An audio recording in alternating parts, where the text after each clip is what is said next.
Hello and welcome back. This is Night Flight. I'm Judith Kwoba, and I'm here today with Sherry Sweeney. She has a bachelor's degree in business and worked as a construction engineer and contracts manager on major construction engineers across the USA for over 30 years. Sherry was plagued by dark entities, but was able to eliminate them from her life without taking any toxic drugs or with the help of psychiatrists. And this will be actually our talk today, how she did that. And without further ado, Sherry Sweeney, welcome to Night Flight. Thank you for inviting me. Sherry, you had a very interesting experience during your childhood, but you weren't aware of that all the time. Could you elaborate a little bit what was going on there? Yeah, I had no memory of my first 13 years of life until I was in my 30s, and so it's a complicated story. I'll try to straighten it out some. I used to joke as a kid, as a teenager, that I didn't have any memory of the first 13 years of my life. I'd get some sideways looks on that because the kids couldn't believe it, and neither could my mother. But so it was kind of as if life began when I first, after I was released from the Catholic orphanage, which I entered at age 7 and stayed there until I was 13. And so, you know, I got married and I had 3 children, and then we got divorced, and it was a real ugly divorce. And so the process of that was that their father actually took my children from me through the courts. He had married again, and his wife kind of had the judge in her back pocket. Well, that order stunned me to the point of where I remembered all of a sudden, the memories just flooded in like a tsunami. And so it really took me by surprise. And what I remembered was really not good. It was pretty awful. It was about my father, who apparently was enamored by the Japanese torture methods. This was after World War II, and so he was really enamored by the Japanese torture methods, and he studied them all the time. And so I ended up being a test subject in his experiments to see how that worked. And so, you know, he wanted to see how much a person could take before folding. And this started with me at about the age of 3, so there really wasn't much to unfold. And so the details of the torture methods were pretty gruesome, even as a 3-year-old. And so I remember the first incident was him preheating an oven and trying to put me in it. And so my mother yanked me away from that. So she saved my life there. And so, and then there was there was some animal mutilation that he made me watch. And as I screamed screaming at him to stop, he would just tell me to sit and be quiet and watch, or I would be next. And so that, you know, I had no choice. And so I didn't dare leave because I thought he'd come after me and do the same to me that he was doing to the small animals. And so he also did the thing of he'd have me stand in the kitchen with my arms spread out to my side and then my palms up, and he'd put a glass of water in each hand and make me stand there and hold the water without spilling a drop. And, you know, after a few minutes, for anybody, no matter what age, that's going to get mighty heavy. And so, you know, I would cry and scream and so on like that and tell him that my arms were hurting. And he'd just stand there with his clipboard taking notes and telling me that the experiment was almost over.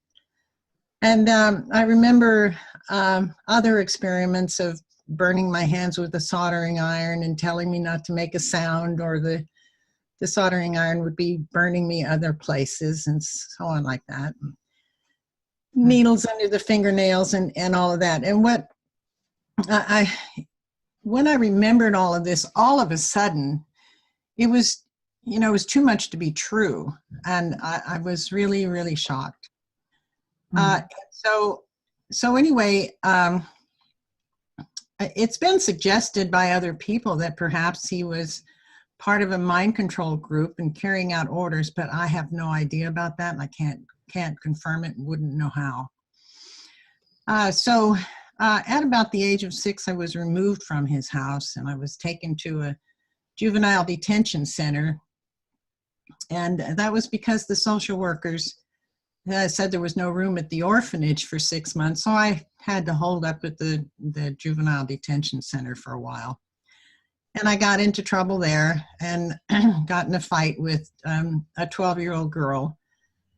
And she blamed it on me. And so I got thrown into solitary confinement for 2 weeks. And it was, you know, I was just 6. And so I was scared out of my mind. I thought I was going to die. You know, I mean, I remember that vividly. And I remember there was a window up on the wall, and I was too short to see out of the window. So I had to climb up on had to climb the rungs to get up on this hospital bed. It was because it was so high up off the floor. And then tiptoe at the end of the bed where the pillow is and lean over to try to see out the window. And I could barely see over the windowsill. So, you know, I figured I was never going to get out of there. And so, you know, that left me pretty traumatized. And anyway, so I finally was transferred to the orphanage, and it had beautiful grounds and trees and flowers everywhere to the entrance. And I really thought I was in heaven. And this was a Catholic orphanage, and it was run by the Daughters of Charity. And they're the ones with the flying nun hats. I don't know if you know what they are. Yeah. And so, you know, you'd see them walking down their hall, and their wings would be flapping, and their rosary beads would be swishing back and forth and making noise. And so you got to know their footsteps and who was who, because most of the nuns were very cruel to the girls. There were 500 girls there from ages 0 to 18. And so I was released out of there at age 13. And so that, you know, that's, without knowing it, I was brainwashed as a little child. I was conditioned in the orphanage, and so I had no idea that life was any different. So yeah, does that answer your question? Yes, it does. So you were never able to determine what was wrong with your father, if all of that was just his doing, or if he was connected to some, yeah, let's say some weird military experiment. Because actually I find that very strange for a father to do that to his own daughter. Mm-hmm. Yeah, well, I do too. He was a very sick man. So in the end, when I did find this out, I went through the shock of knowing that this happened, of course, but I never had any hatred for him. I had already not remembered it for long enough, I think, that and he'd already passed away. And so I didn't have any hatred for him. I just wondered why would he do something like that? So I really don't know the why behind it.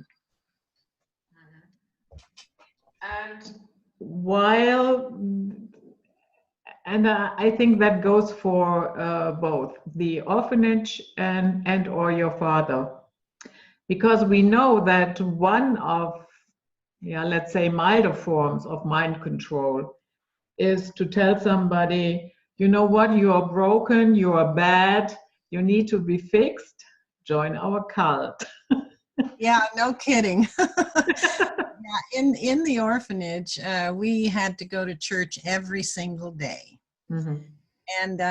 And so the girls that were not of school age, they were taken care of separately. But even when we were of age to go to school, we still had to go to church every single day. And so what they taught us was that, if you're not a good girl, you're in trouble with God. And so we're the hands of God, and so we'll do the punishing. And their punishing was really, really torturous. It was more than just the normal disciplinary type of thing. They would, one of the things that they liked to do is if a girl was misbehaving, they would take the girl and put her in the center of a circle and make all the other girls circle around the misbehaving girl. And then the nun would take a wooden paddle, and the girl had to pull her pants down and bend over. And then the nun would smack her real hard with the wooden paddle. And as long as the girl didn't move, she wouldn't get so many. But it hurt so bad, you couldn't help but move. So every time you moved, you got it worse. And I got it one time to where the nun drew blood, and she just kept on going. She was like she was in a frenzy. Until I fell on the ground, and then that was that. And she just walked away. And then I had two girlfriends there that came to me after that and wondered if I was still alive. So, I mean, it was, I can laugh about it now, but at the time it was a pretty miserable life. There were some good times there that I remembered, not many, but a couple of them. And, where we went to a summer camp, and I remember playing hide and seek, and I found an apricot tree, and I climbed up in the tree, and I was picking apricots. And no, excuse me, not apricot tree, apple tree. And so I was picking apples, and they were still green, but they were so delicious. And so I stuffed my pockets full of them and took them back home to the orphanage and stuck them in my toy locker so I could sneak in there now and again and have a bite of apple. So that was a good time, a good memory for me. Okay, so apart from being beaten, what other methods were offered to you to fix you because you're such a bad girl? Yeah. So when I was one of the few girls of the 500 girls who actually had parents. The rest of them were actual orphans, and orphans. And so one of the favorite things that they liked to do to me was say that, since I misbehaved, I can't see my parents during the next visit time. And so, my mother would come and visit me every couple of weeks, and they wouldn't let my father come and see me at all. And I wanted to see him so badly because I didn't, I didn't have any fear of him. I didn't have any hatred of him. It was very, very kind of weird. I think I was, I don't know what was going on in my mind. After everything he had done to me, I still wanted to see him. And so I maybe there's a clinical name for that. I don't know. Anyway, so that was one of the things that they liked to do, is tell me I couldn't see my parents. And But this memory of what your father did to you, was that always there, or was it gone, like wiped from your mind for a while? It was wiped from my mind until I was in my 30s. Oh, okay. And so, yeah, and that was when I had the shock of my children being taken away. And it was a very ugly custody battle. And so when the judge called out his order in court, I completely fell apart, and I had to be escorted out of the courtroom. So yeah, and so going through that shock just jarred my brain, I guess, and the memories just came flowing in at that time, at that point. Okay. What was the reason why did the judge rule that way? Oh, well, you know, they had 5 guys get up on the stand, 5 guys I'd never met, get up on the stand and say that I had sexual relations with them, and I never laid my eyes on them until they came to court. I tried to say that in court, and of course I wasn't believed. Okay. So back in that day, when you were not faithful to your husband, that was grounds for divorce. And apparently it was, and because he had remarried and had a so-called stable home, and I hadn't remarried, then that made his home more stable than mine. Yeah. So I really don't want to get into the details of that because he's still living, and so are my children, and so I really don't want to. No, I understand that. I was just, you know, how is it that you convince a judge? But I get the picture. Yeah. So it was very unfair, and I fought for like 10 years afterwards to try to set things right. And all I ran into was lawyers that wanted to have their way with me and not do anything to help me. And yeah, it was a pretty bad time. And I don't know, in looking back, if some of that was my own conditioning that created that or not, because I know now the power of the word and the power of intent and the power of emotions that can create your own world. So that's a possibility. I don't know that that's true, but it's a possibility that I can't ignore. So what was the first time when you realized you had, yeah, let's say, dark voices, dark thoughts? Where is that located on a timeline? Let me see. That would be, see, when I got out of the orphanage, I was 13, and I studied a bunch of different religions, and I realized that, you know, none of them were for me. And so, see, I didn't really remember anything. I did hear voices while I was in the orphanage, and I would not go through with what they were telling me to do. And so I thought those were my father's thoughts, because the voices were like what he would do. And so I didn't follow through with them, and I ignored them. And there were all the kinds of things that were self-doubt type of things, like, you know, no one's ever going to love you because you're a piece of garbage and a waste of flesh, and you know, you're worthless and you'll never succeed, and so stop trying. So, you know, that kind of thing. And so I pretty much ignored those things, or tried to, but I think they were in my subconscious. The recording that we do, everybody does this, where the subconscious runs about 95% of one's life. And that's all information that's given to you by others. It didn't come from you. And so that's a conditioning. That's a programming. I think of it as a programming. So there was that. But when I first realized that that these were entities that they were not my thoughts, and I knew they were not my thoughts from being a child. And so when I when I got older, I wanted to know, what these things were and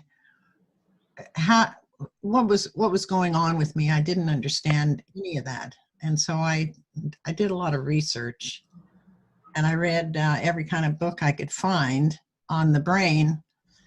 And, none of those things answered my questions. So I finally, I guess it was through work when I became a computer programmer that I realized that the brain kind of works like a computer. And so I had the theory that if I could write a code to reprogram my brain, similar to when I write a code for a software program, then maybe I could reprogram my own brain. And so I went to work on that. It took a really long time. And, it was really, really complicated, but to try to do that, to even try to think of doing that. And so I decided I needed something simple to remember while in the throes of having all these negative thoughts bombarding me all the time. And so what I had come to realize was that everything that those thoughts are telling me that's negative about myself are lies.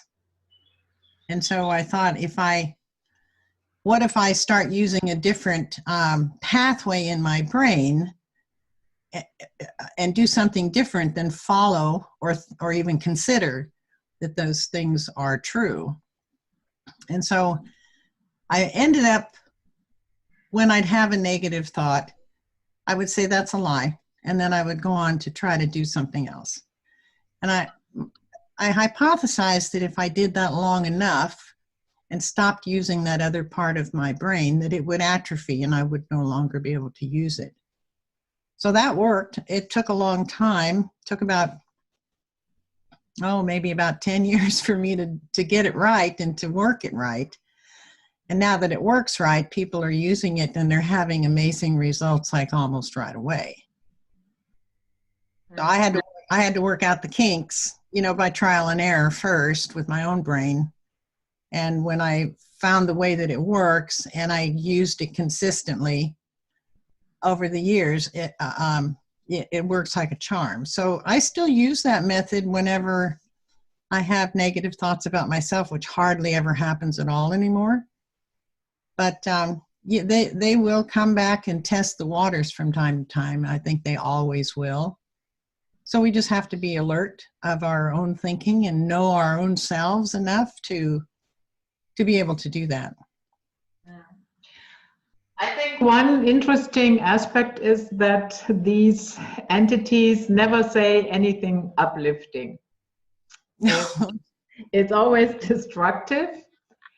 And I'm wondering right now, was there a point in your life where you had the feeling, maybe I'm slipping into something that kind of might get out of control, and that you had fears that you can no longer function in your normal day-to-day life?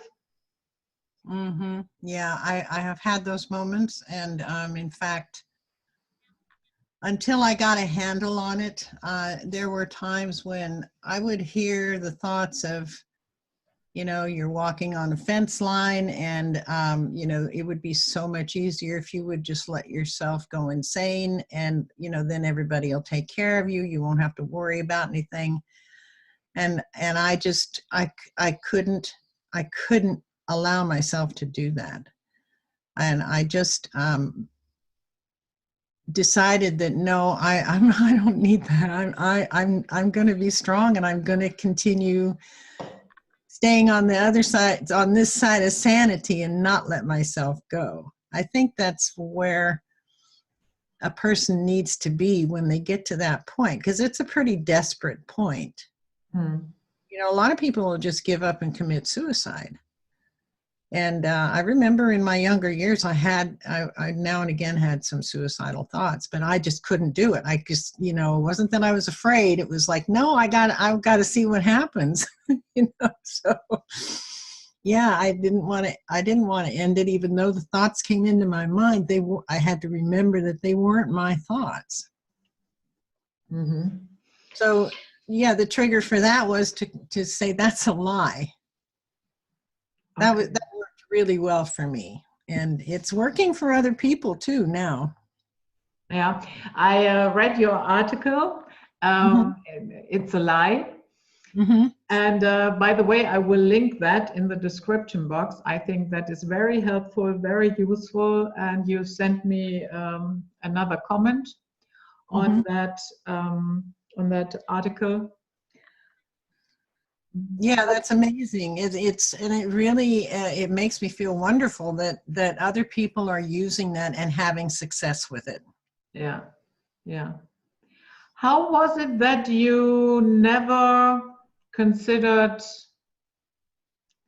going to a psychiatrist and they tell you, yeah, you are having a chemical imbalance? Oh yeah.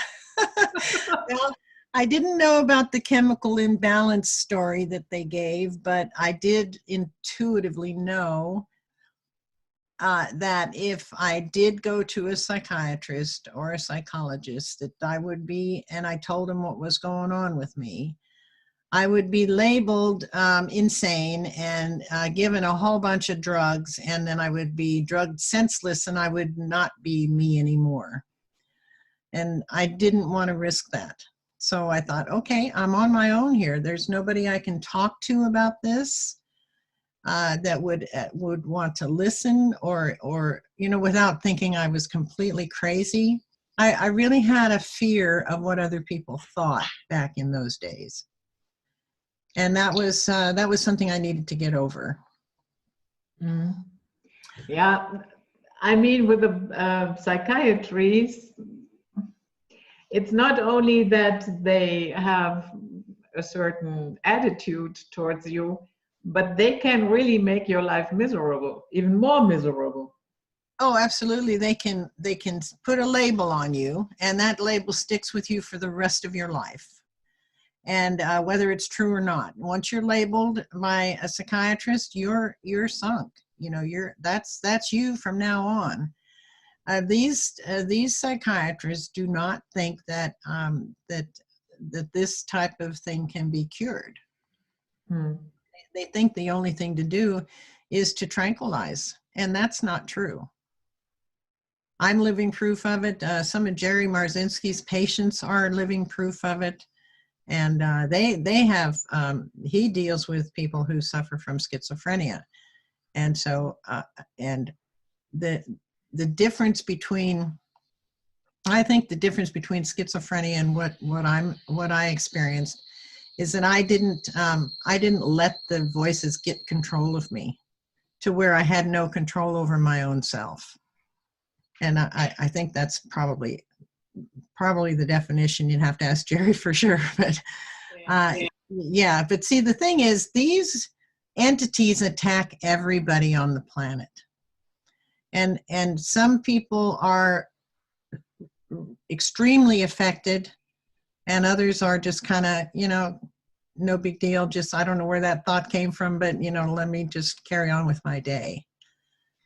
But everybody has negative thoughts from time to time, and I'm convinced that all negative thoughts about yourself and even about other people are coming from outside of you. They don't belong to you, because we're not naturally negative people. We don't have negative souls.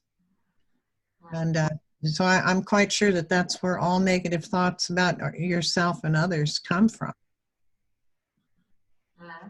Yeah, but that is certainly something that religion and other institutions would like to believe you. Oh. That you are a broken person, you need to be fixed, and you better stick to our rules, and we show you the way out, and usually then comes a savior in and what have you. Yeah. They're experts at taking your power away from you. They want you to look outside of yourself for a savior, when in fact, even the Bible says the kingdom of heaven is within you. Come on, it's within you. And that's what that means. And so even for people who follow the Bible religiously, they need to look at that kind of information. The kingdom of heaven is within you. It's not outside and somebody can save you. You have to save yourself, and you do that by knowing you, knowing the real you, not the negative you that you hear in your negative thoughts, because those are not your thoughts. See?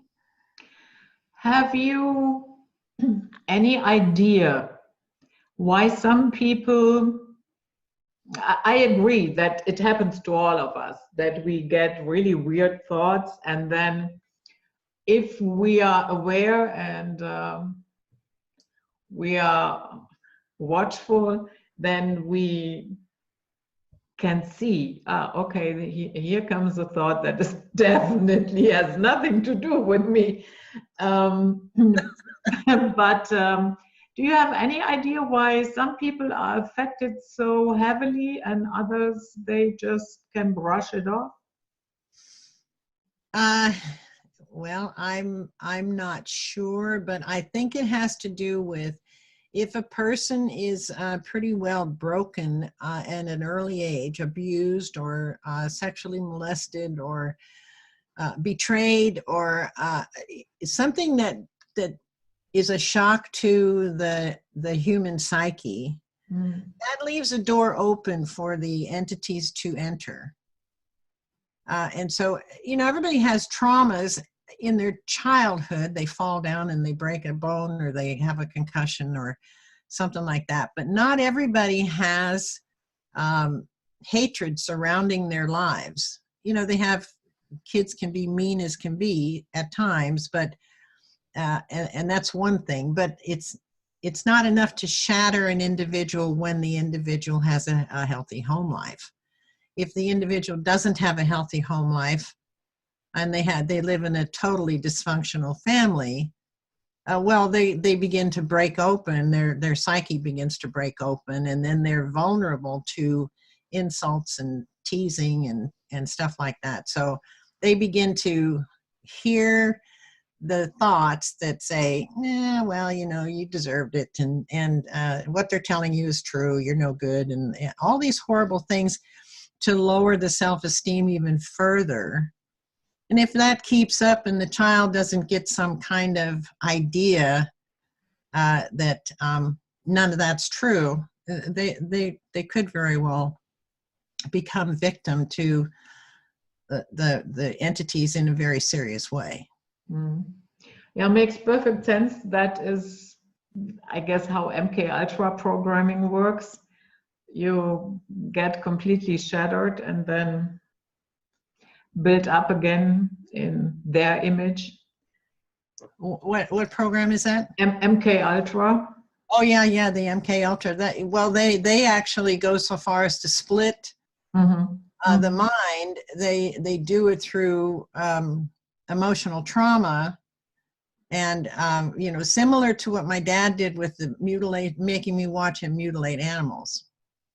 You know? And I also guess what he did to you. Yeah.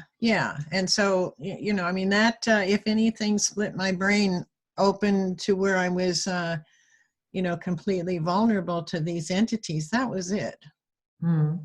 Yeah. So my saving grace was, and I didn't mention this earlier, was that when the torture got so bad, it's so painful, I actually left my body spontaneously one time, and I was actually, I don't know what happened to my physical body at the time. I think it collapsed, but I left my body and I went to this beautiful forest place, and there was, this is going to sound like a dream, but I know that I was actually there. there was an Indian chief, all full headdress, who was riding on a paint horse, and he came riding and swooped me up on the back of his the saddle and rode away to safety. Well, that whole thing stuck with me the rest of my life because I didn't feel any pain. I felt safe. And so from that moment on, when the torture sessions would start, if the moment they became painful, I left my body. And I got to where I could do it on purpose. And I'd always go back to that same place. So then that was my place of refuge in my mind. I didn't even have to leave my body to then experience that place again. And so when something really bad would happen, like in the orphanage or something like that, I would try to find a quiet place and go to that place. And so, I don't know how that looked from the outside looking in, or looking at me, but I know that it was the best thing I could have done to avoid any more pain. So, yeah, I think children have invisible friends. They have invisible places. And so I kind of think that might be healthy. Yeah. It's maybe an autopilot of the soul. That's a good point. Yeah, that's a very good possibility, I think.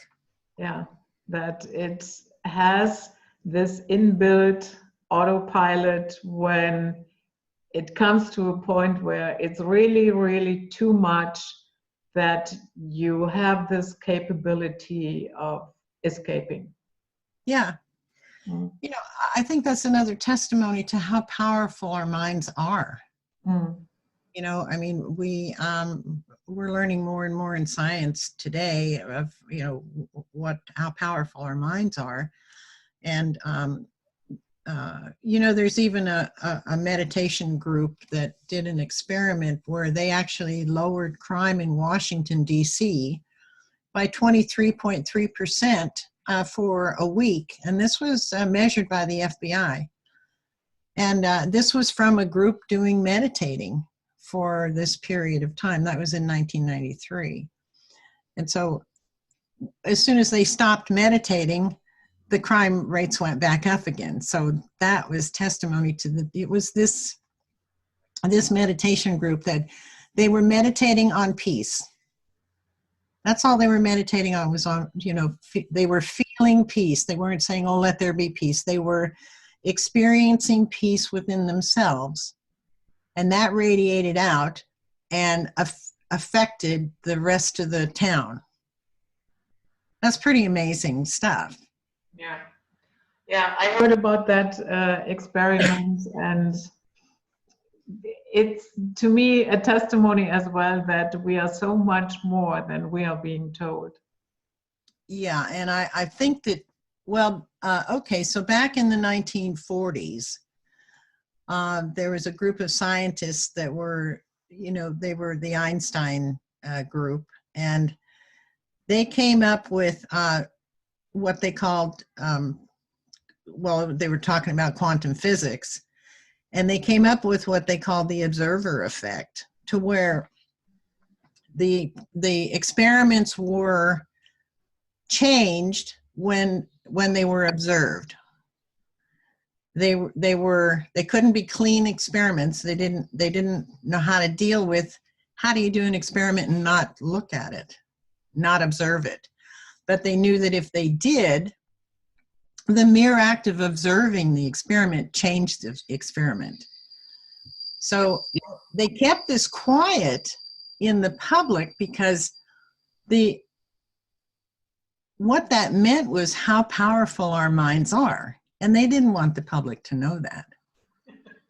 So, so naturally they wouldn't tell anybody. They kept it close in their own circle. And this kind of information only came out maybe, 10 or 15 years ago to the public, to where not just an elite group of people knows it anymore.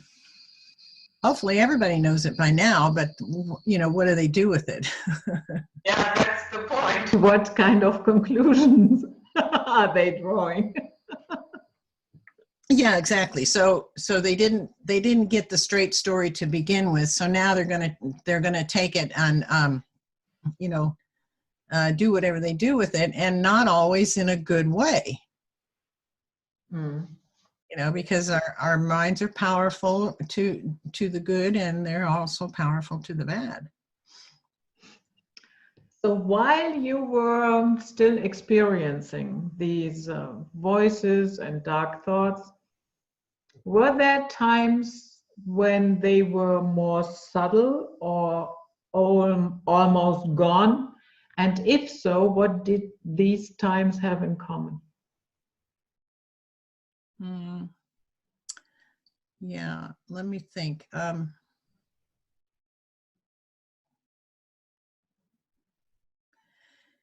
Yeah, let me think. I think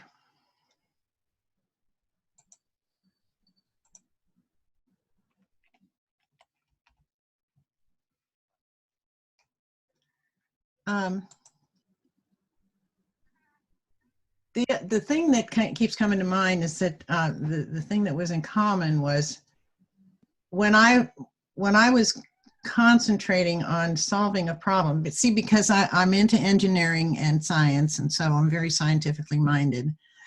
And so, and I love math. And so when I would be concentrating on solving a problem, the negative thoughts or the voices didn't enter my mind. They were gone. I don't know if that's because my brain was too busy to notice them, or because I was actually using the 5% of consciousness that we all have. And so I kind of think that was it. I was using, when we're running on our subconscious, we're running at about 95% unconscious. Mm. That's all the programming and the conditioning we get as a child and then on up. So most of our lives are run by that unconscious state of mind. And so if we, and it takes work to live consciously. It really takes a lot of work, and that's, I wish it weren't so, but it takes concentrated effort. So when I'm trying to solve a problem, that's all I'm doing. I'm focusing on the problem. So I'm probably in my 5% of consciousness, and that's running my life at the moment. So the entities can't get in there. I'm pretty sure that's what it is. Okay, so in other words, if you were really focused on something, then they had a hard time entering. Yeah, it doesn't mean they can't. It just they have a harder time. Okay. So would you say that in general, we have a choice to believe our thoughts or not? Oh, absolutely. Absolutely. We can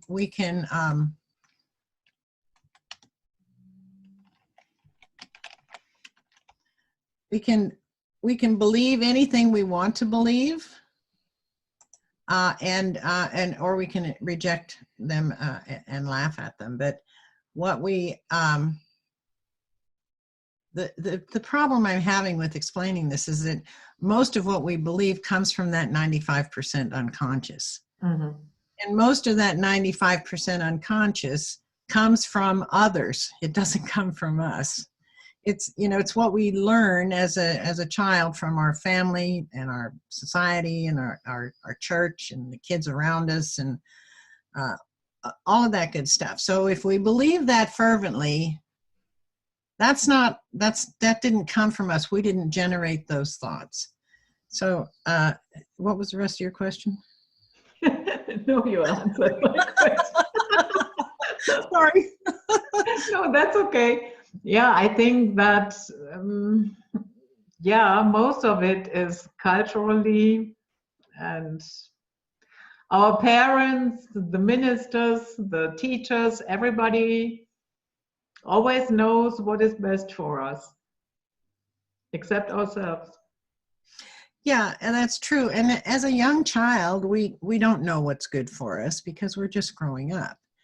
But when we get older, we have to ask ourselves, you know, who are we? What do we like? What do we want? And then what are our beliefs? Is that something that I believe, or is that something that I was told to believe or taught to believe? And so a person needs to get to that point of doing that. And then once they, you know, explore the world around them and they find out what they do believe, and it may not be the same as what they were taught to believe, well, then they have that struggle. And so, yeah, you can believe any of your thoughts. It's just a matter of which thoughts are yours, and you got to make sure they're your thoughts. You mentioned something where you said you had a laugh. In general, did a sense of humor help you along with your struggle? Yes, it did a lot. See, the thing is that these entities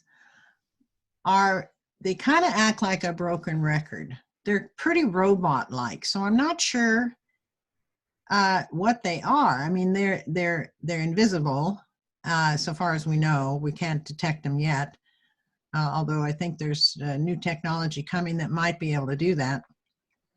Anyway, so they seem to be programmed themselves to say certain things according to the memory that they've been latched into, because they latch into your memory. So when they continue repeating the same thing over and over and over again, and you've gotten over the last thing that they said, and then they come back and say it again, for me, I saw the humor in their attempts to make me believe what they were saying. It was kind of like, well, maybe if we say it enough, she'll change her mind and start believing us again or something. I don't know. I don't really know. But I did see the humor in it, and I began to laugh at them, and then they disappeared. I thought, oh, great. This is another way to get rid of them. Yeah, some people call them archons, some call them demonic, whatever. I'm not so interested in the label, but one thing that I found out is that what they cannot stomach is real good humor. Yeah, they can't stomach good humor. They can't stomach love, and they can't stomach being called out as liars. Hey, what liar can, right? Liar, liar, pants on fire. Well, exactly. And if you can see the humor in it, regardless of how much you're being hurt at the moment, if you can take just a moment to look at this and see the humor in these guys, and you laugh at them, they will go away. They'll come back. And they'll keep coming back until they know it's useless. And they try to sneak in when you're least expecting it. Of course, you're always least expecting it. And so I guess maybe they've got higher ups or captains or chiefs or something that are not programmed. I don't know. But I did encounter one. Actually, I saw it. I saw it, how it represented itself as dark smoke in a room, and it wasn't a fire. It was a cold smoke, and it was moving around sort of like a tornado moves, only it was in slow motion, and it was heading toward me. And I guess I ought to back up and tell you what prompted that to happen, but. There was a group of us that were practicing Reiki healing, energy healing. And so we gathered from our respective places around the world on a particular day. And we were sending positive healing energy to a particular prison. Prison? A prison. And okay. So, yeah, at one time I was heading up a human rights organization. It was an international organization. And we were focusing on trying to get the prisons in America to be humane to their prisoners. I didn't care whether somebody was guilty or not. It was the inhumane treatment that they were going through that we were trying to change. So to do that, we thought, well, let's try something here. Let's try sending some Reiki energy to a particular prison and then see if we can find somebody inside who will report back to us to tell us how that's going. Do they notice any difference or anything like that? Is there less abuse, or are there less fights or less rapes, or, you know, that kind of thing. So this one night we were doing that, and my electricity went out, and there was this, and my computer went off, my phones went out, and there was this black smoke that started heading toward me.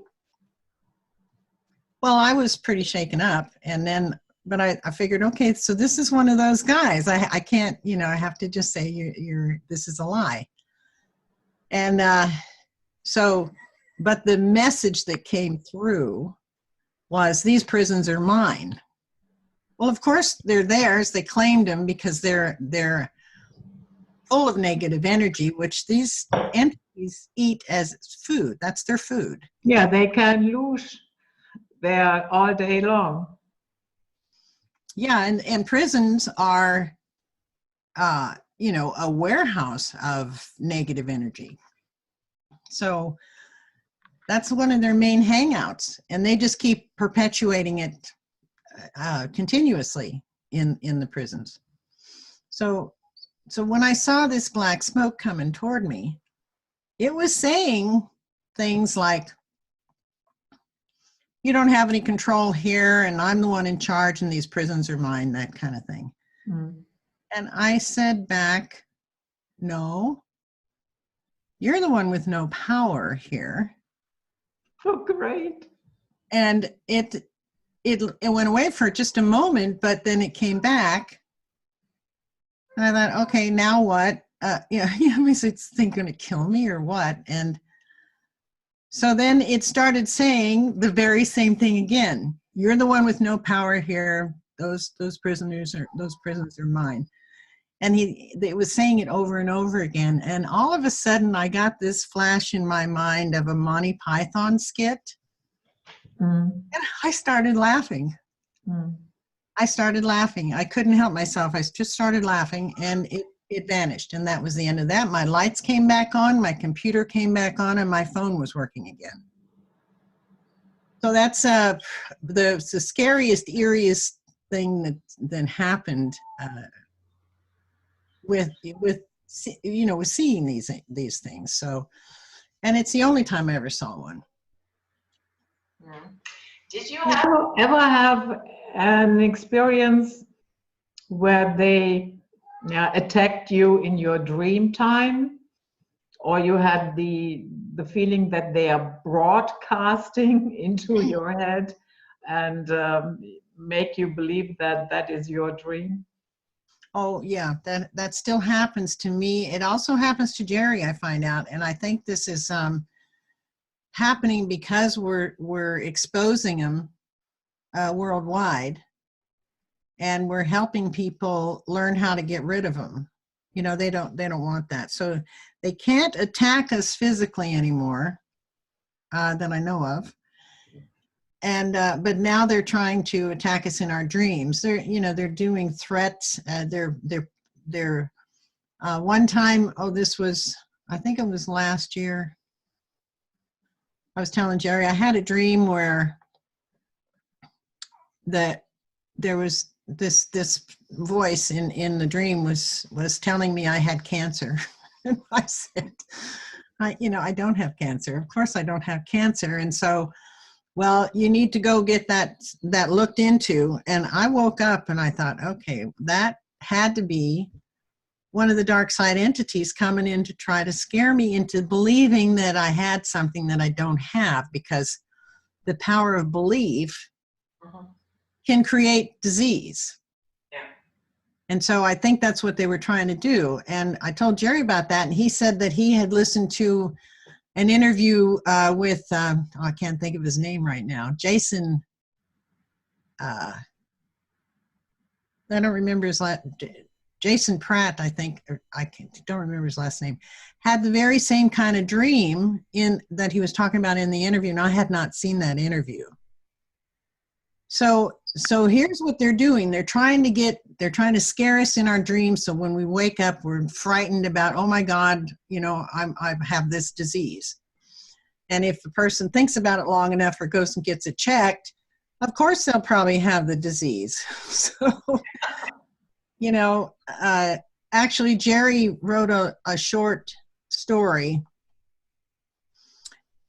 and we posted it on the internet, and it's about this woman who tells Jerry about, she saw these dark black toads coming out of the physician's mouth as the physician was leaning over a patient that was on a gurney.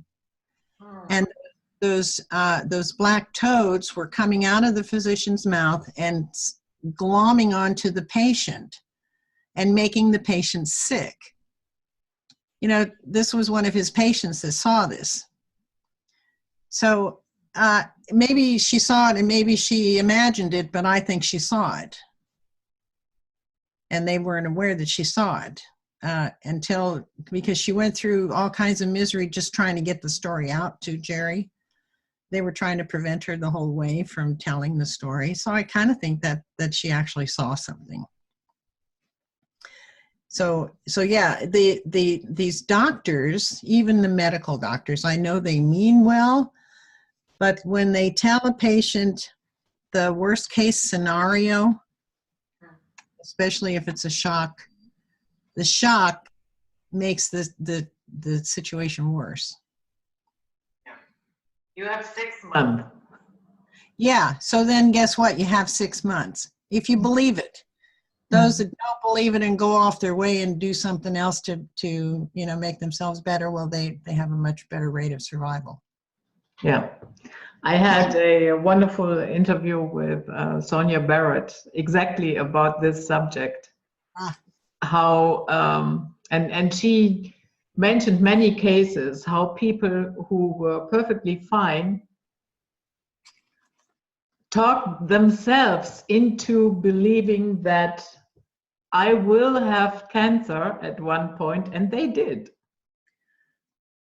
Yeah, that's so tragic. What's coming out in the public now, but I don't think it's wide enough spread yet, is that we used to think of DNA as a death sentence. If my parents had cancer, then I'm going to have cancer and my kids are going to have cancer because it's in the genes. Yeah, that is what they want you to believe. Yeah, that's not true. And what we now know scientifically, biologically, if anybody doubts me, go check out Bruce Lipton online and read all of his books and listen to all of his lectures, and you'll know for sure that where we used to think DNA was a read-only file in terms of computers, that we now know it's a read-write file. You can read it, you can write to it, you can change your own DNA, and you do it through your emotions. Because your emotions are connected to the field that surrounds you. It's I guess you could think of it as your aura, but it's beyond that. It's the ether around you. They're coming back with that word now in science. So it's what they call the field. Some call it the field, and that mirrors back what you send it. So if you send it doubtful, negative emotions, that's going to come right back to you. And those receptors in the cells that are around the DNA, I'm not a biologist, so I may not be explaining this with proper terms, but those receptors receive that negative input that you send out to the field that bounce back to you. Well, you can do the reverse. You can do the good and the bad. So you can talk yourself into being sick and you can talk yourself into being well.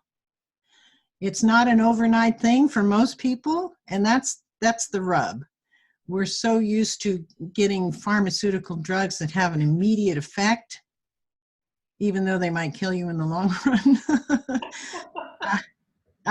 They have an instant effect. Within 30 minutes or something, you feel something.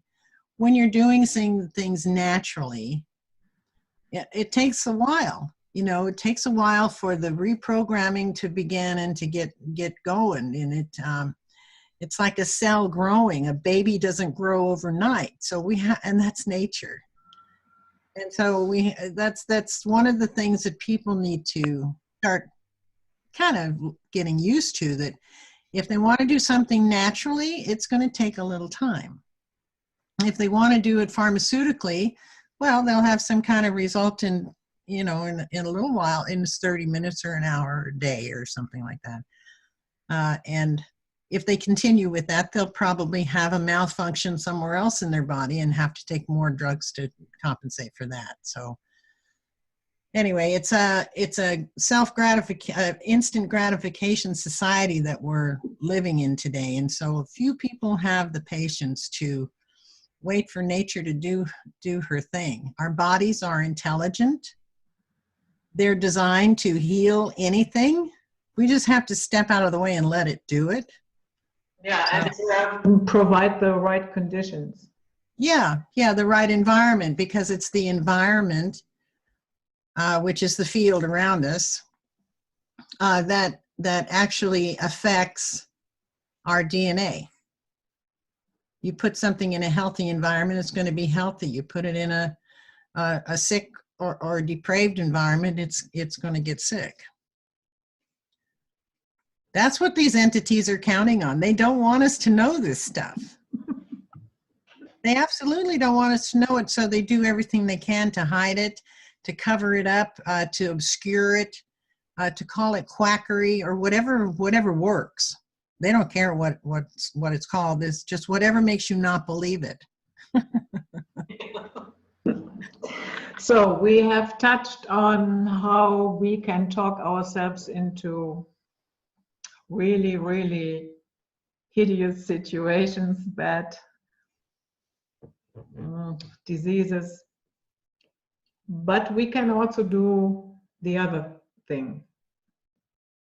And that is where you mentioned learning computer programming that has helped you, correct?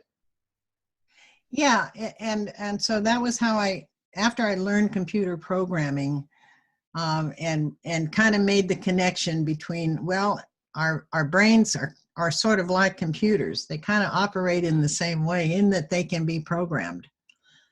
And so that's when I thought I'd try reprogramming my own brain. And so, yeah, that helped me. That was the key thing that helped me so much get out of that mess. That's what I used after I got through with all of my trial and error. That's what I used to write the That's a Lie program. Mm-hmm. So in other words, whenever you felt attacked by these entities, by negative thoughts, you found a way to override that. Yeah, and the way that I did it was to say, that's a lie.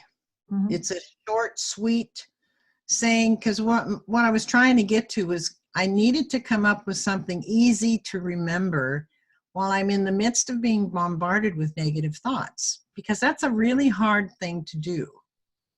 Mm-hmm. You're in the middle of feeling terrible about yourself or rerunning this program that was awful in your life, and you're back there living it all over again. You're in the midst of that world again. You're reliving that moment again. And it's hard to remember, wait a minute, that's a lie. Even that is hard to remember, but that was a short phrase that I came up with, and I was able to do it.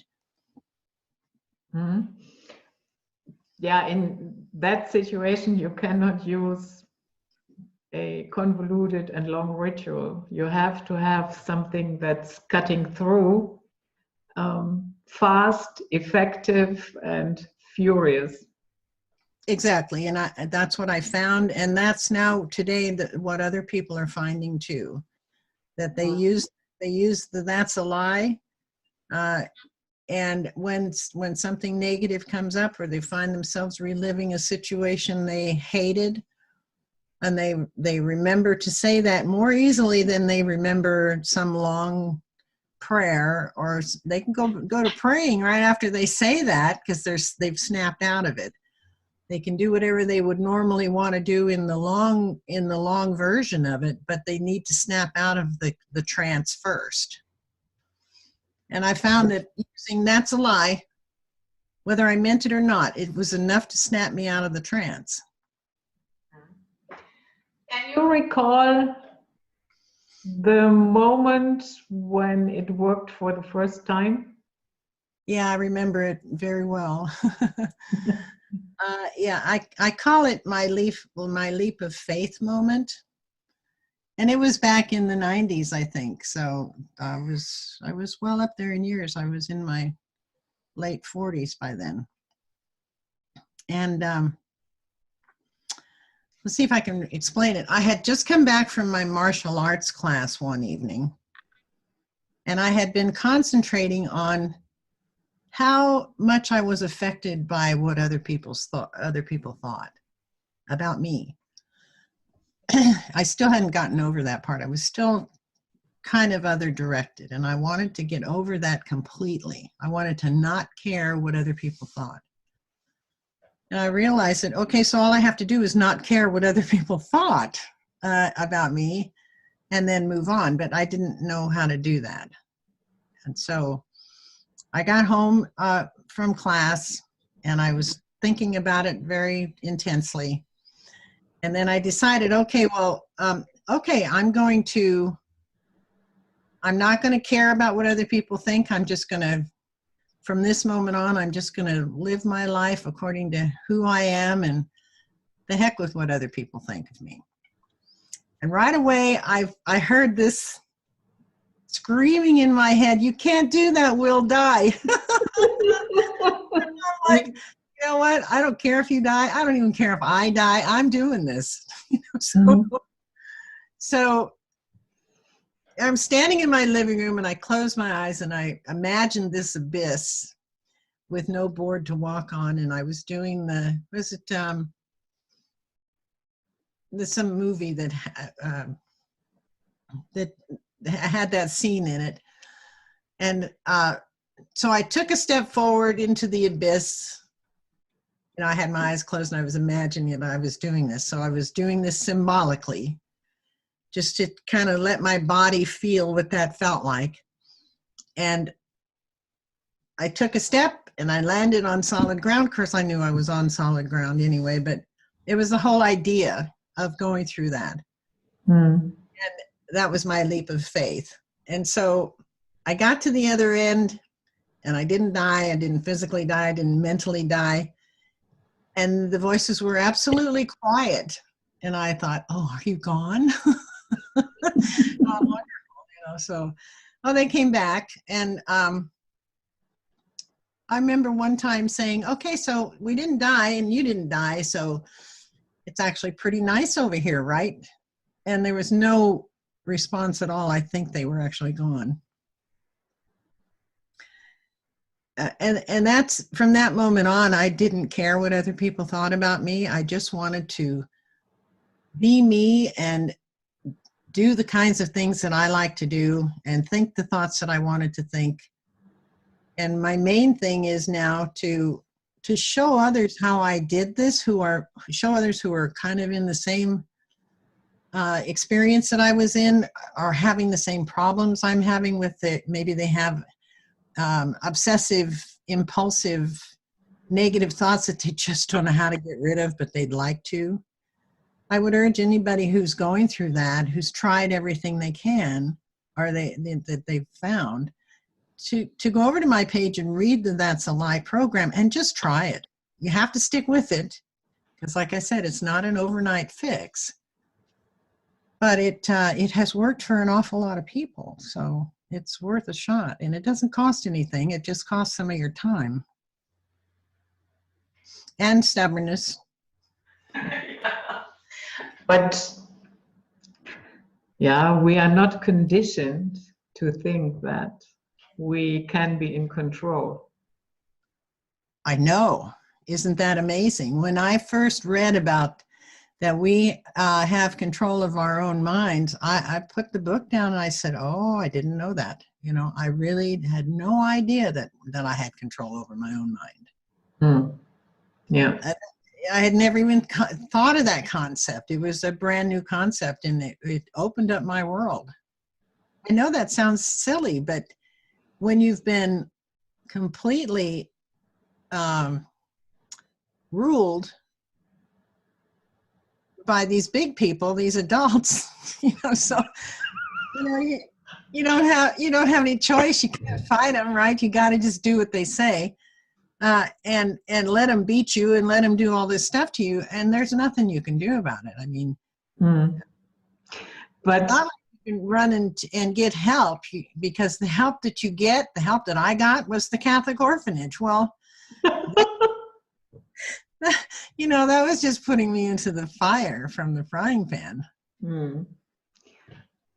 Another thing, I had, you know, starting from a very early age, I would say like 3 years old, I had a strong feeling everything is wrong here. Oh, I yeah. also had the feeling that I was not meant to be here, that I took a wrong exit or something. And I think you had that as well. You figured out pretty early on that the adults, they act as if they have figured it out, this game that we call life, but they don't. No, and it's not their fault, because they got the same treatment when they came into this world. You know, by parents who also didn't know. Don't forget, this has been going on for thousands of years. That we've been duped as a human race for thousands and thousands of years. And so this is the era that more people are realizing that. There's always been people on the planet that realized it, but there have been such a small number of people. And what I'm seeing today is that there are an awful lot more people opening up their eyes, opening up their minds, and saying, oh, well, what if everything I thought I knew is a lie? And, you know, all you got to do is ask yourself that question and then look around. Hang on to something, because you might be shocked. You know, it's a real shock for people to realize that, unless they've been heading into it slowly. But if you just have been bouncing around the world thinking everything is fine and everything you're looking at is true and everything you're hearing is true, and all of a sudden you stop and say, well, I wonder if that's a lie, you better hang on to something, because you're going to be totally pissed off when you realize that that is true. From the moment you came into this world, you've been lied to. And so everything you've learned has been a lie. Now, your ABCs are not a lie, and your arithmetic's not a lie, and that kind of basic knowledge is not a lie, at least as far as we know. But, you know, they're learning new things in physics these days. Science is a cult. For the most part, and scientism, yes, and many of the scientists they're not willing to step out of the box because they won't get funded for it. So they lose their integrity and they stay in the box, and so that's out of fear. And you don't think those entities are in there feeding that? Of course they are. Oh yeah. So, yeah. In hindsight, we have already established it will take a while. It is not a one shot and you're fixed. In hindsight, what would you say? How long did it take to have results that were not only temporary? Well, for me, it took me about 10 years to overcome the intrusive thoughts to where I knew they were permanently gone and permanently controllable. So they still will try to show up, but I already know better. And so it doesn't mean I'm running around with rose-colored glasses. I see the world for the way it is. But what I'm talking about is how I see myself and how I see others. I see through their shells of pretend world. I see that in their core, they have a soul that is most powerful. They have a mind that is most powerful. They just don't know it yet. And so I try to speak to that individual, that entity that I'm looking at through the wall that they've built around them. It doesn't always work, but that's what I try to do. So yeah, it isn't taking other people 10 years. It took me 10 years because I was starting from scratch. Yeah.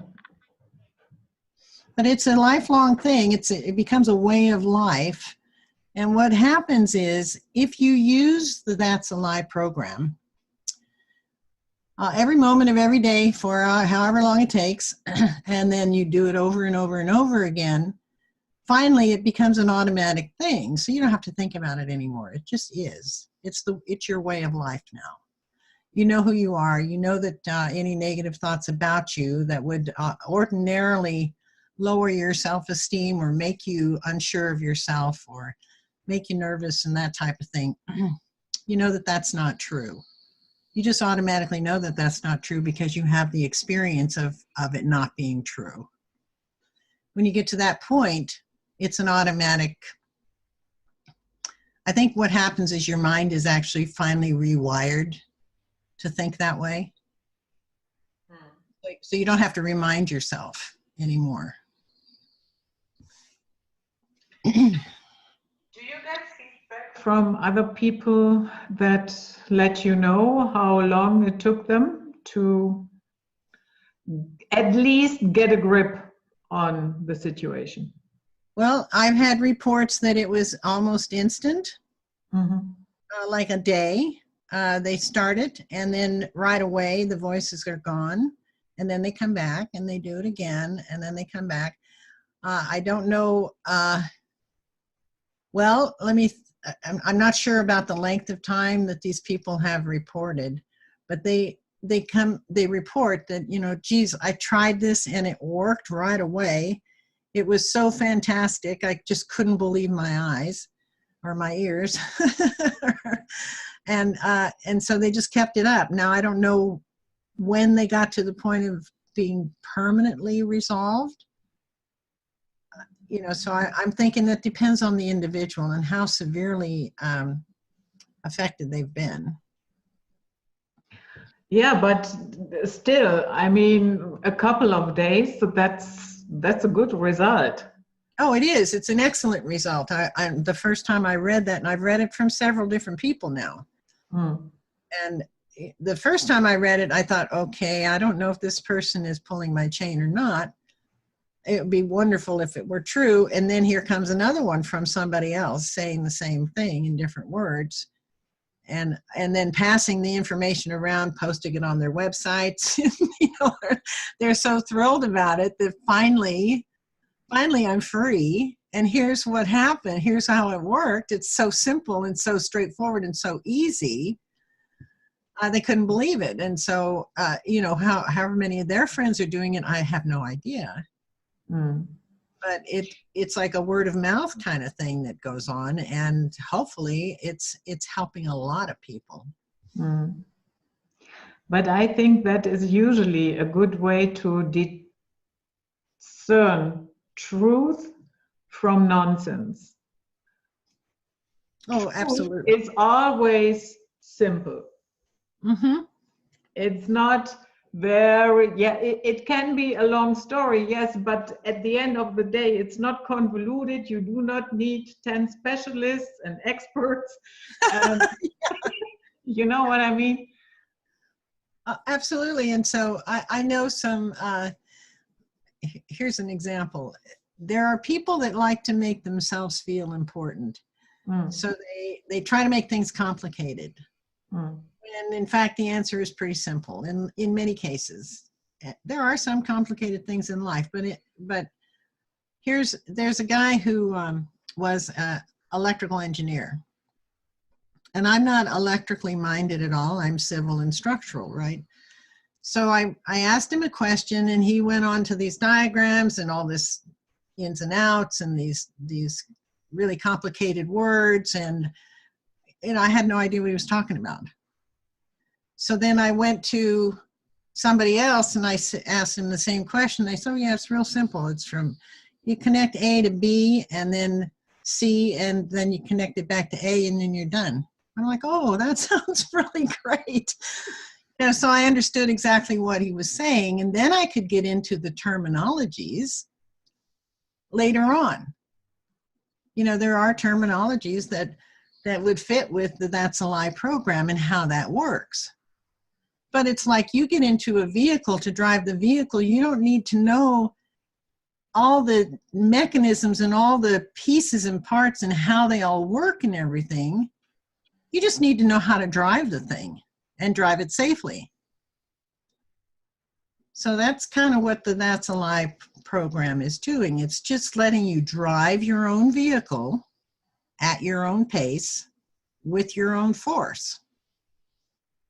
And there are medical and scientific reasons why this works, but I don't need to go into that. I can say that the synapses in the brain only are used when you use them. And so if you don't use the ones that have been firing in the negative direction anymore, and you use a different path in your brain, a different set of synapses, then that's the one that's going to take over. Those are the ones that are going to keep firing. And pretty soon, that's your new program. Yeah, that's also how you can break bad habits. Exactly. Mm. So it's a repetitive thing. You have to repeat it over and over and over again. It works while you're doing it, though. You don't have to wait until you're reprogrammed. You can start now. And that's the beauty of this. You can just start it now and see how it works, if it works for you. And if it does, keep it up. If it doesn't, keep it up, and it will. Yeah. Have you experienced attacks, not necessarily by these entities for doing this, but maybe from other people that came across your work and went ballistic? No, not really. I'm not a doctor. I don't have, I'm not like Jerry, who has a license that could be jeopardized. But I'm just an experiencer, a person who experienced this, and I haven't been attacked at all. I've actually been thanked. So, but I'm sure that there are people, I do get asked questions, and I answer to the best of my ability. And so I have not been attacked by people. I've only been attacked by the entities. So for doing this, they're attacking me for doing this. That's for sure. Yeah. Yeah, or they're trying to, and to no avail. Yeah, sometimes they can use people to do that, Yeah, I know that. Maybe that is in the works, who knows? Yeah, well, thanks.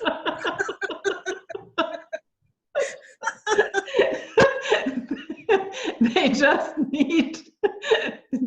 need the right idiot for it. Right. Well, hopefully I'll see it coming and I won't get, slapped around too badly. No, I don't think so. After what you have been through, I mean, come on. Yeah, that's my thoughts exactly. So now Jerry and I are putting a small book together, which we're in the final stages of editing now. He's just writing the conclusion and, polishing up the introduction. We've got the inside pretty much done. So I'm hoping that we can get that published in the next month or two. And then when that goes out, I kind of think we've got some academic people who are interested, and they hopefully will publish on their sites. And when that happens, if it happens, I'm sure that we will be attacked, especially Jerry. Academically, it makes no difference to the work that we're actually doing. It's just their opinion. So, it's their narrow opinions from no experience whatsoever that they'll attack us. Now, there are psychiatrists who already are understanding that there's something else going on besides the physical. There's something non-physical going on with these people that are suffering. So we're not totally alone. We're just kind of among the soon to be published. Let's hope. Yeah, I mean, they are familiar with what they call placebo effect. Mm-hmm. So they should know that there is something else going on. Yeah, but I think they kind of look at the placebo effect a little differently, because that is in the mind. Mm. See, that is the placebo effect is in the mind, and the mind is very, very powerful. Mm-hmm. So the mind can heal if it believes that it's taken something that will heal, and the mind can make one sick if one believes that one is getting sick. But this is different, because this is from the outside attacking. It's not in, it attacks the mind and the emotions, but it's not in the mind. Yeah, I know what you mean, but the fact alone that they call it placebo effect, according to their understanding, that should not even happen. Yeah, true, because they have no understanding of how powerful our minds are. Mm. But some doctors do, Bruce Lipton does, and a handful of others are beginning to learn more and more about how powerful we are.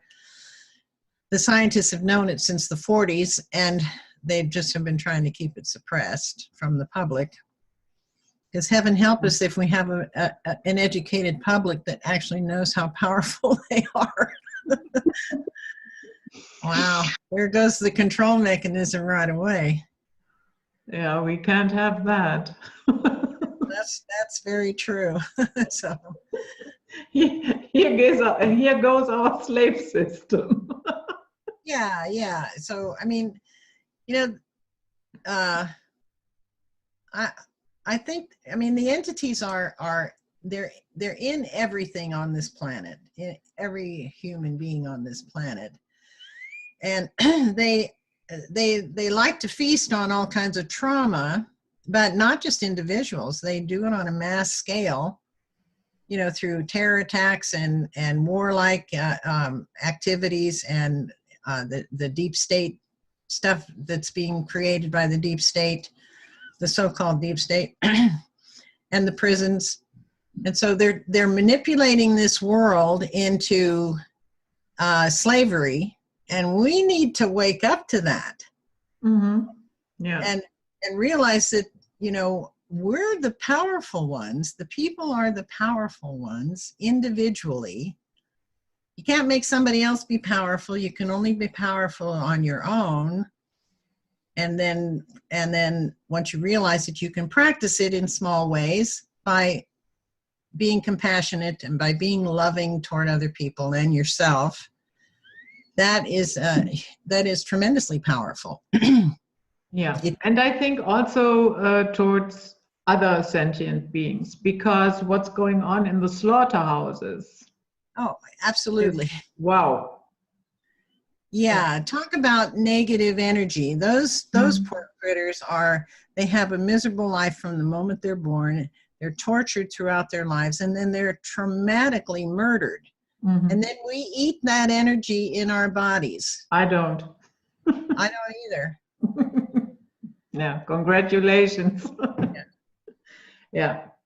And I don't know what we are thinking. That type of frequency that is pumped from those factory farming, slaughterhouses, what have you, that is constantly pumped into the atmosphere. What that frequency alone is doing, I really do not understand what we are thinking. Well, we, meaning the people who are doing this, are thinking about profits. They have no mentality about human life in general. These creatures are living beings. They have a consciousness. They have feelings. Mm-hmm. They may not have the same kind of feelings we do, or the same consciousness that we do, but they have it nonetheless. Mm. They communicate. They know how to communicate with each other. They know how to communicate to a degree with us. I mean, even plants and trees communicate with us. They certainly communicate with each other throughout the forest underneath the ground in their root system. And there's a definite communication going on. There's even some scientific studies. This is a little off track, but there's scientific studies like that are seeing, just how much consciousness do plants have. It's really interesting. And they had this one experiment where there was a guy in another room. And he thought about how, okay, so for the next experiment, I think what I'm going to do is light a match under the leaf of one of the plants, of this plant, and see if it has a reaction. So when he walked up to it, he didn't even light the match, and the leaf tried to move away. So he wondered, did that leaf pick up the frequency of my thought? Or something like that to know that it was about to be damaged. So that tells me that I don't know how it works, and I certainly don't understand the language, but they understand. They have senses to react to danger. Yeah. And sometimes I also think that these entities that like to attack us with negative thoughts, with all kinds of things, they certainly think that we, let's say, are lesser beings, They like to think that they are in charge, that, as you said, this is my prison, I'm the boss here. Mm-hmm. And so maybe the way we treat so-called lesser beings is our silent consent to be treated like that. Oh, that's an excellent point. It's a really, really good point. And here's another point too, is Carlos Castaneda books, one of them talks about how the archons gave us their mind.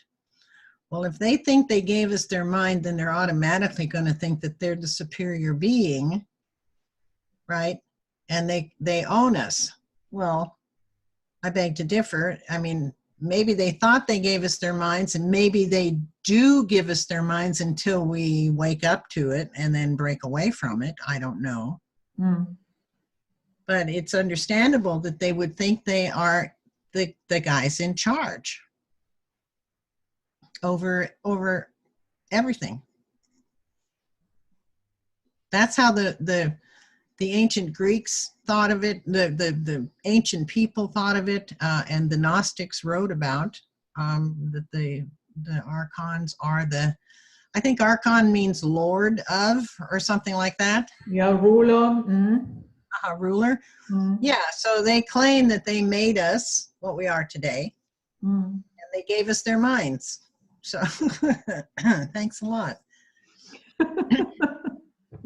Yeah, time to kick them out.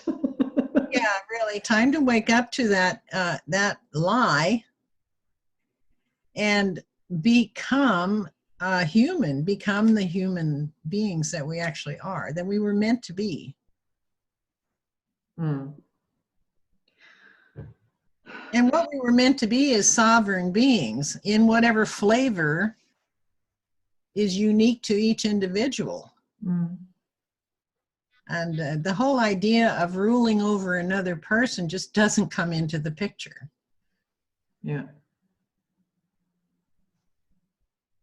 So, Sherry, do you have any final ideas, thoughts, encouragements for us?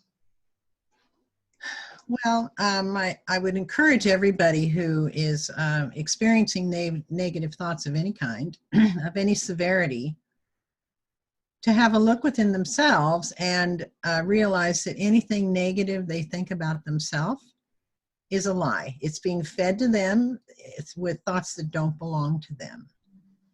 That's what I would encourage people to do. And I would also encourage people to talk about this. It's so far been kind of a silent, personal suffering that we go through. I don't think that's necessary. It doesn't mean air your dirty laundry out in public. It just means if you have somebody that you can talk to, or if you know somebody who's suffering, give them some information on what they can do about it without taking toxic drugs that'll screw them up badly. Yeah, which can even make it worse. It can, unfortunately, yeah, it really can. Some of those drugs that Jerry talks about, the antipsychotic drugs, did you know that they are giving them to children now? That's the most criminal thing I've ever heard of, you know? Gotta catch them early. Well, you know, I first wanted to blame the parents, but then I think we have Edward Bernays to thank for all of this manipulation of the mind, and he's known as the father of propaganda. Yeah. And he was actually Sigmund Freud's nephew. And he knew how to manipulate the minds of the masses. He was using sex and fear and profit. So, yeah. So now I can't really blame the mothers, other than I wish they would educate themselves and not fall for the propaganda. They're killing their children. Yeah, and that is, I think, a task for all of us on every level, to do our homework and to finally make better decisions. Oh, I totally agree. I totally agree.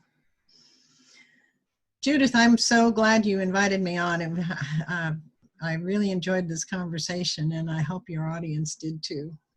Yeah, we will see. We will get some comments, and I certainly enjoyed it a lot. And it's really encouraging to hear this story. Somebody who did overcome these attacks without any psychiatrist and toxic drugs and what have you, because I have a strong feeling that the overall belief is that that is not possible. Yeah, I think you're right. So if anybody has any questions, they can use my contact page on my website and write me a note, and they can browse around the website. There's a link there to Jerry's Facebook page, and we started a group for people who are hearing voices, so they can talk to each other about their experiences. And it's a private group, and so they can talk to each other, and it seems to be working quite well. People are you know, they have someone they can talk to that without getting laughed at.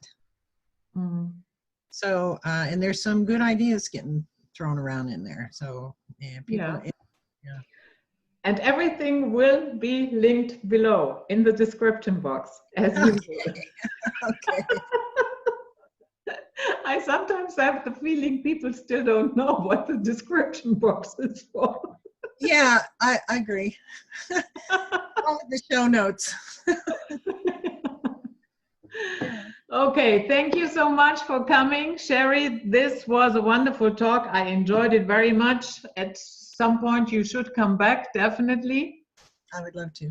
And yeah, guys, that was it. That was Night Flight for today. And we see you next time. Have a good time. Have a good week. Take care of yourselves and bye-bye.